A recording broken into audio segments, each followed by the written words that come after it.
I'm going to show you the stretching routine which helps calm down my spasms.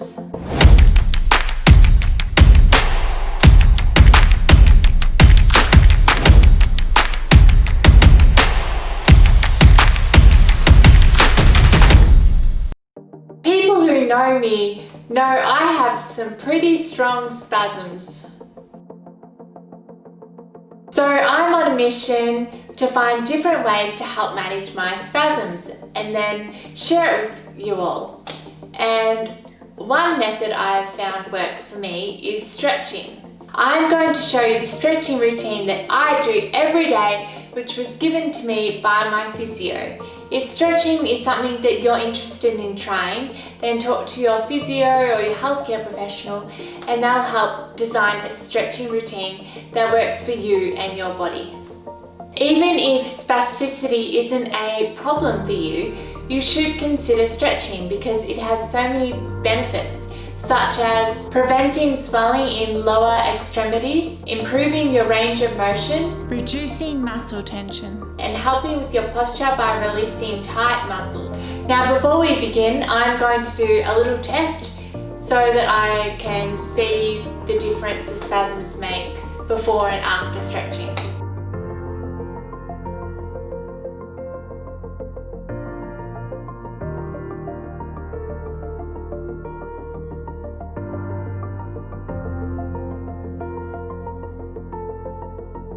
Alright, now I'm ready to go do some stretches on the bed.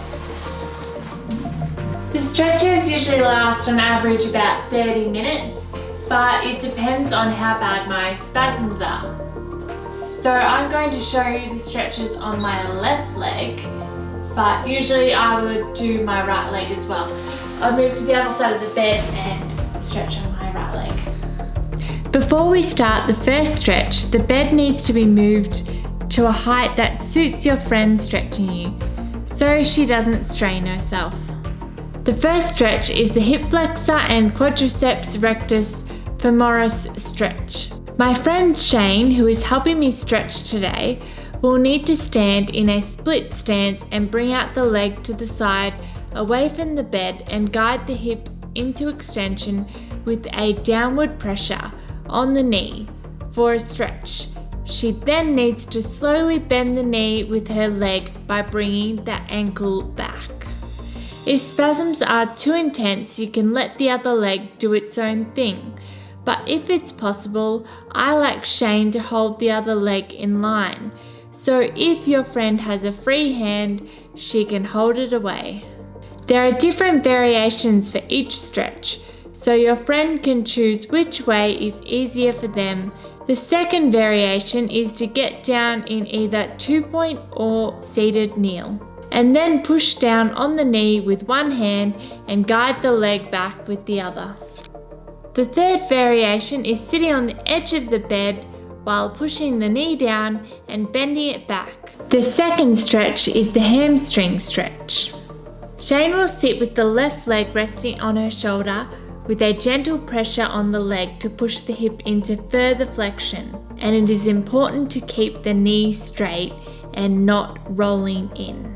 A good tip is to use a towel on the shoulder. The second variation is Shane standing on the side and slowly lifting my leg up using her hand and forearm around the calf, making sure to keep my knee close to Shane's hip. Third stretch is abductor and internal rotator stretch. My legs need to be flexed and Shane holds one leg upright and guides my other leg out to the side. It also helps a little if she also has a bit of pressure pushing the knee into the socket as she guides the leg down. The second variation is kneeling on the bed so that Shane is at the front facing me.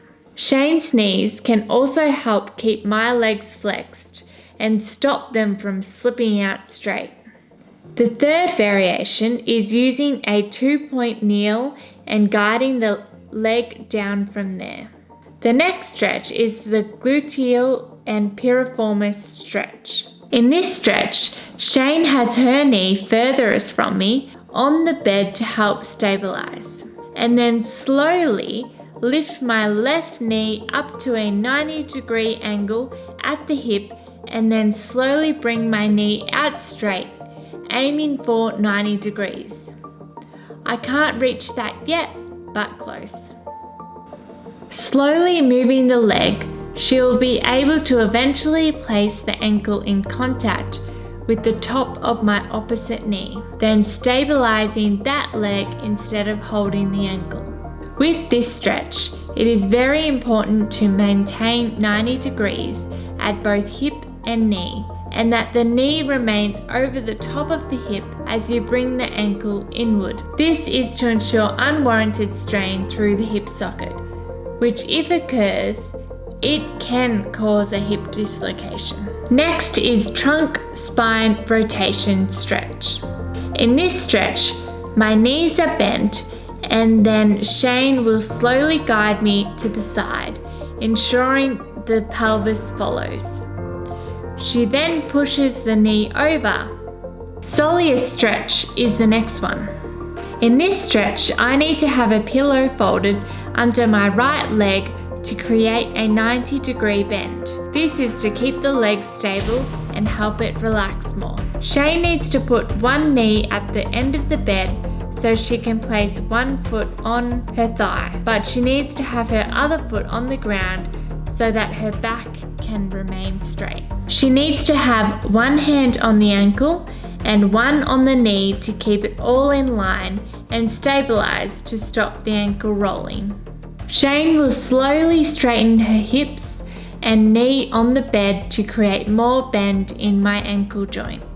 Gastroc stretch next. This stretch is similar to the previous one, but the leg is stretched out straight with a thin pillow under the thigh for if spasms are bad. Shane will have one knee up at the end of the bed facing towards my head and one leg off for stability. Shane will slowly straighten her hip and knee with a downward pressure over my ankle to create a bend at the ankle joint, keeping the hip, knee and foot in a line. Next we are up to tibialis posterior and peroneal stretch. In this stretch, once again have a pillow under the thigh for if spasms are bad. Shane will have one knee up at the end of the bed. She will secure the leg by holding the knee with one hand and then hold the ankle with the other hand and bringing the foot inward towards midline up the body.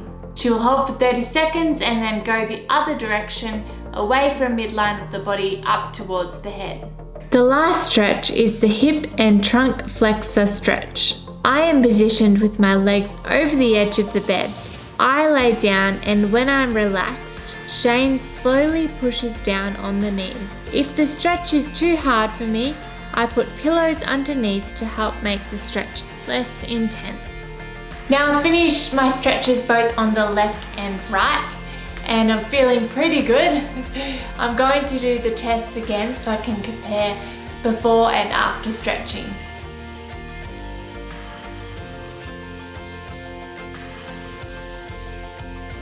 I can notice a big difference. Not only see it, but I can feel my body is more calm and relaxed. Now for me, it lasts about half the day, but for you, it might be different.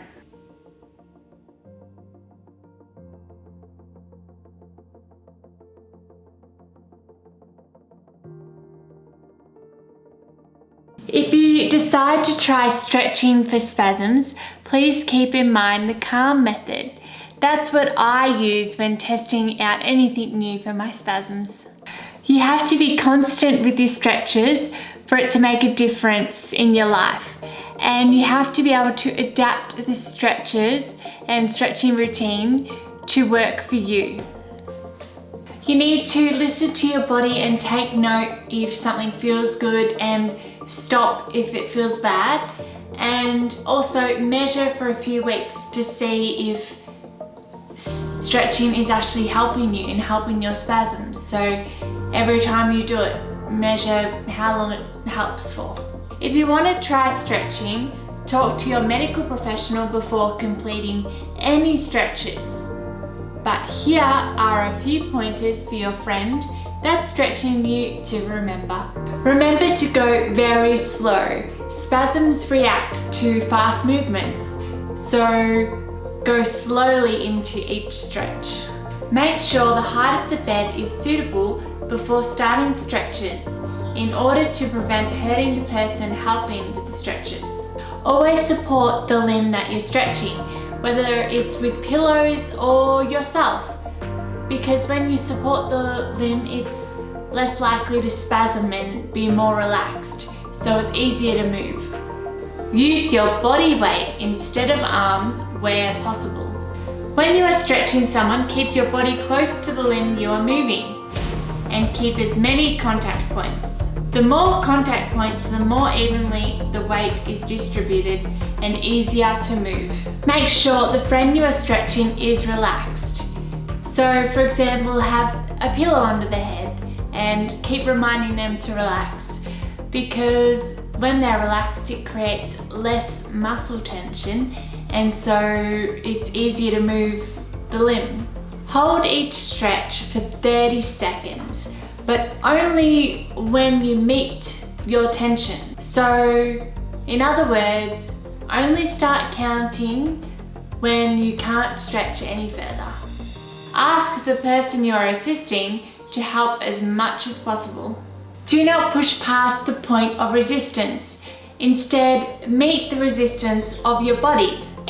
Some resistance is key, but please don't push past this resistance, as a person with a spinal cord injury might not have the sensation to inform you if there is pain, and this adds risk of overstretching a muscle and injuring it. If you are ever unsure about one exercise, then skip it. It's better to miss one exercise than do it incorrectly.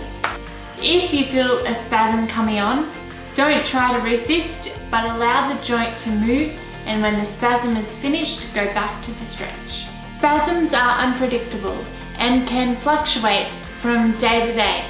So what might be an easy stretch one day might not have the same range of motion the next day. If you hear any loud noises or feel anything odd, stop immediately and contact a medical professional.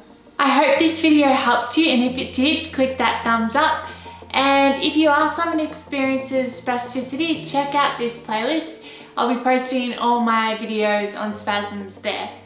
And if you have any ideas of things I should try to help manage my spasms, comment them below. And remember to subscribe, and I'll see you in the next video.